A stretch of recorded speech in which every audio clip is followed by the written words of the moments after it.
In this video we will introduce the History of Europe app, which is one of the two demos of the FP7 funded EU project CUbRIK. In CUbRIK, computer scientists, engineers, interface designers, historians and psychologists from 15 partnering organizations are working together to improve the quality of multimedia search. CUbRIK is built on the idea that the quality of multimedia search can be drastically improved when humans and machines work together. Some tasks, like the identification of faces and pictures, are very easy for humans, but incredibly difficult for machines. Vice versa, we can trust machines to conduct tasks which would be too time-consuming and tiring for humans. Within CUbRIK we are working on two demo applications, one in the domain of fashion, the other in the domain of the history of European integration. In this video we will focus on the latter. Let's take a look how this works by moving over to the current demo of the History of Europe app. This is the homepage of the History of Europe application. Every researcher can have his profile, where he can access his documents and his personal account. You can see the available collections that are available for the researcher. You see an overview about the different research tools that we have. So the text-based search, the social graph exploration, the document annotation and the research inquiries. Here at the bottom you see some of the research inquiries where other researchers ask for the verification of certain kind of information or for the provision of this information. Okay, let's explore the existing collection of the CVCE. The first thing we see is a timeline on the top, which gives us an overview about the distribution of the images in time. Then we have some statistical information. So this collection has about 873 pictures in there. We have a certain number of reference portraits for the individuals. We have an overview about the automatic detection in there, and we also see an overview about the different crowd operations that were done. And we have about more than 100 faces that were added by the crowd. Let's pick the picture of Gorbachev and Kohl here. This is the Annotation View. So here you see the results of the face identification and face recognition processes.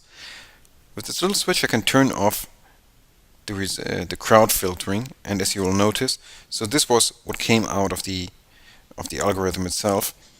And so here we have a false positive, a face where there's no face, and if I turn this on again, this is how it looks like after the crowd filtered the image. When you hover above a face or above a bounding box, you will see the currently associated identity to this face. We can also click on this identity, scroll down a bit, and see, okay, this is in green, we have the identity that is currently associated. Underneath there are different kind of identities that were provided by the algorithm, but researchers can also provide their own identities if they think, no, this might be actually somebody else. We also integrated a kind of way for discussing these kind of results. Additionally, we have the ability to add faces in here. So for example, if we have an interesting person here in the background where we think that could be an interesting character, I can mark the left eye, the right eye, the nose and the mouth, and the image will be added. After we mark the face of a person in the image, this message is sent out to our community of users on Twitter. And we send the request, can you help us to identify this person on CrowdSearcher? Let's switch over to the Explorer to show you how the exploration of content works. Based on the co-occurrence of persons, we generated this network of relationships. So when you zoom out a bit, you see the different relations between persons. And whenever persons are connected, then here you see the persons they are connected with. Here we can show the link weight.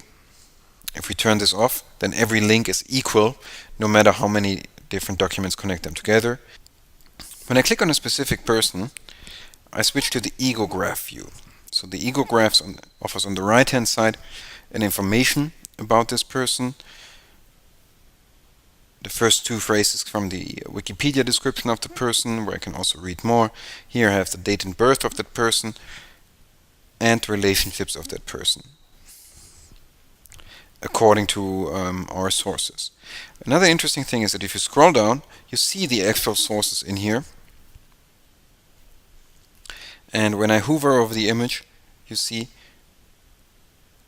that the persons which co-appear are highlighted in the network. Of course, I can also open the images and have a closer look. I can switch to the annotation if I think, oh, there's somebody missing, or I would like to correct an annotation.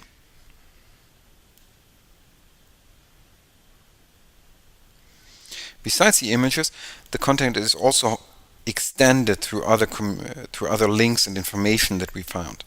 Here we have generic information coming from the Wikipedia, but we also have different documents from the collection of the CVCE which relate to the specific person.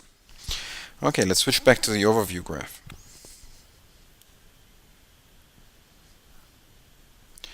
Besides the ego graph, I can also switch to a connection graph, and in this case it's not a single person that is highlighted, but it's two persons, and so I see all the sources where these people appear in together,